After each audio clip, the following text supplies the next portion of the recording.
ময়মনসিংহ কৃষি বিশ্ববিদ্যালয় অনির্দিষ্টকালের বন্ধ ঘোষণার পর শিক্ষার্থীরা হল ছাড়তে শুরু করেছেন।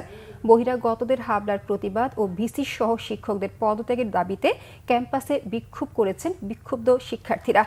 রবিবার রাতে জরুরি সিন্ডিকেট সভা করে বিশ্ববিদ্যালয় অনির্দিষ্টকালের জন্য বন্ধের ঘোষণা দেয় বিশ্ববিদ্যালয় প্রশাসন। সোমবার সকাল 9:30টার মধ্যে ছাত্রছাত্রীদের হল ত্যাগের নির্দেশ দেওয়া হয়।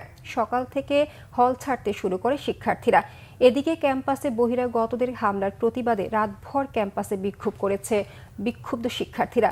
শিক্ষার্থীদের চলমান কম্বাইন্ড ডিগ্রি আন্দোলনের বিষয়ে গতকাল দুপুরে বিশ্ববিদ্যালয়ের একাডেমিক কাউন্সিলের সভায় সিদ্ধান্ত হয় আগের মতোই বিএসসি ইন অ্যানিমেল হাজবেন্ড্রি এবং ডক্টর অব ভেটেরিনারি মেডিসিন ডিগ্রির পাশাপাশি কম্বাইন্ড ডিগ্রিও চালু থাকবে।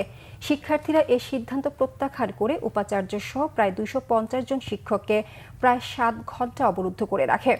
রাতে বহিরাগতরা গিয়ে শিক্ষার্থীদের উপর হামলা চালিয়ে তালা ভেঙে ভিসি সহ শিক্ষকদের বের করে আনেন। এ ঘটনায় বিশ্ববিদ্যালয় এলাকায় উত্তেজনা ছড়িয়ে পড়ে।